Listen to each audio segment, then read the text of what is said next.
મિત્રો સ્વાગત છે તમારું અમારી ચેનલ ગોગાની વાતોમાં। મિત્રો 16 સોમવાર વ્રત કથા વિશે જાણીએ। શિવ અને પાર્વતી સોગઠા રમવા બેઠા હતા, પરંતુ કોઈ હારતું નહોતું। એટલામાં જ એક બ્રાહ્મણ ત્યાં આવ્યો, તેથી શિવજીએ તેને કહ્યું કે બ્રાહ્મણ, તમે નિર્ણય કરવાનો છે। હારેલાને હાર્યો કહેજો અને જીતેલાને જીતેલો। પહેલી વખતે સોગઠા નાખ્યા તો બ્રાહ્મણે કહ્યું કે શિવજી જીત્યા। બીજી વખત પણ તેવું જ કહ્યું અને ત્રીજી વખત પણ તેણે એવું જ કહ્યું, કેમ કે તે શિવના કોપથી બચવા માંગતો હતો। પરંતુ પાર્વતી ગુસ્સે થઈ ગયા અને તેને શ્રાપ આપ્યો કે જા તને રક્તપિત્તીઓ અને કોઢ થશે।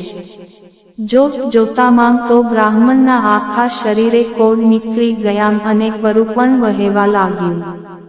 તે હિમાલય પરથી રડતો રડતો નીચે ઉતરતો હતો, ત્યારે રસ્તામાં ગાય મળી। તેને પૂછ્યું કે ક્યાં જાવ છો તમે? તો બ્રાહ્મણે જવાબ આપ્યો કે મને માં પાર્વતીનો કોપ લાગ્યો છે, તેનું નિવારણ કરવા જાઉં છું। ત્યારે ગાયે કહ્યું કે મારું દુઃખ પણ સાંભળતા જાવ। મારા આંચળ ફાટું ફાટું થાય છે, પરંતુ મારું દૂધ કોઈ પીતું નથી, વાછરડા પણ ધાવતા નથી, તો એવા કયા પાપ કર્યા છે, તેનું નિવારણ પણ પૂછતા આવજો। ત્યારબાદ તેમને ઘોડો મળ્યો। તેને પણ બ્રાહ્મણની વાત સાંભળી પોતાનું દુઃખ જણાવ્યું કે મારે પીઠ પર મોતીના પલાણ છે, પરંતુ મારી પર કોઈ સવારી કરતું નથી। મેં એવા તે કયા પાપ કર્યા હશે, તેનું નિવારણ પણ પૂછતા આવજો। ત્યારબાદ આગળ જતાં તેઓ અકાંબા નીચે આરામ કરવા બેઠા, તો આંબો પણ બોલ્યો કે હે બ્રાહ્મણ, મારા સવા શેરના ફળ ખાનાર વ્યક્તિ મોતને શરણે થાય છે, તો તેનું નિવારણ પૂછતા આવજો। જ્યારે તેઓ તળાવે પાણી પીવા ગયા, ત્યારે એક મગર ત્યાં આવ્યો અને કહેવા લાગ્યો કે મારા રૂવે રૂવે બળતરા થાય છે, પાણીમાં રહું કે બહાર બળતરા તો ઓછી થતી જ નથી, તો મારા પાપનું પણ નિવારણ પૂછતા આવજો। શરીરે પરુ નીતરતું હતું અને બ્રાહ્મણ ઘોર જંગલમાં જઈને એક પગ પર ઊભો રહીને તપસ્યા કરવા લાગ્યો। કાની પણ ખાધા કે પીધા વિના તે શિવજીના જાપ કરવા લાગ્યો। ભગવાન શિવ તેના ઘોર તપ પર પ્રસન્ન થઈને બોલ્યા કે માંગ માંગ, જે જોઈએ તે આપું। તો બ્રાહ્મણે કહ્યું કે હે પ્રભુ, મારા કોઢનું નિવારણ કરો। તો ભગવાને કહ્યું કે જા તું શ્રદ્ધાપૂર્વક સોમવારનું વ્રત કરજે, તારું દુઃખ દૂર થઈ જશે। બ્રાહ્મણે પૂછ્યું કે વ્રત કેવી રીતે થાય છે, તે જરા મને જણાવો। ત્યારે શિવે જણાવ્યું કે શ્રાવણના પ્રથમ સોમવારે દોરાની શેરે 4 ગાંઠો વાળવી, પીળા પટે દોરો બાંધી મારા દર્શન કરવા અને એકટાણું કરવું। કારતક માસના શુક્લ પક્ષે 16 સોમવાર પૂરા થાય એટલે સવા શેર ઘઉંના લાડવા બનાવીને તેના 4 ભાગ કરી, એક ભાગ પૂજારીને, બીજો ભાગ બાળકોને, ત્રીજો ગાયને અને ચોથાથી કીડીઓના નગરા પૂરવા। જો આ તું વ્રત શ્રદ્ધાપૂર્વક કરીશ તો તારી કાયા કંચન જેવી થઈ જશે।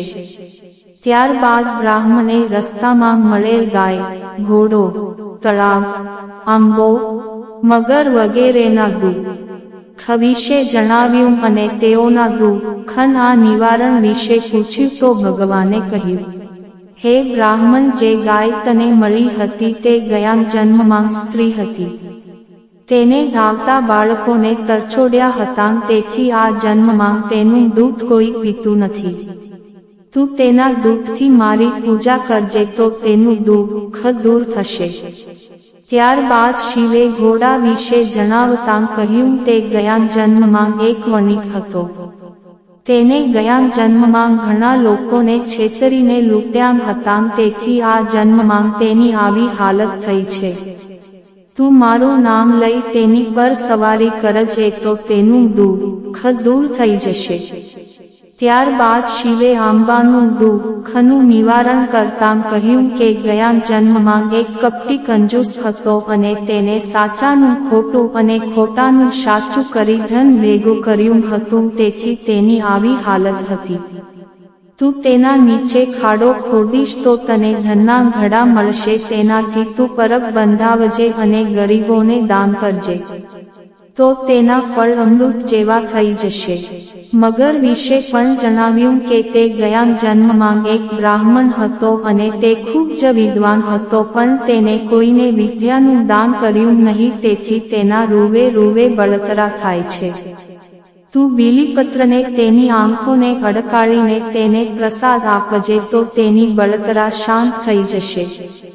બ્રાહ્મણે પાછા ફરતી વખતે બધાના પાપનું નિવારણ કર્યું, જે રીતે શિવજીએ કહ્યું હતું તેમ જ કર્યું તો તે બધાને તેમાંથી મુક્તિ મળી ગઈ.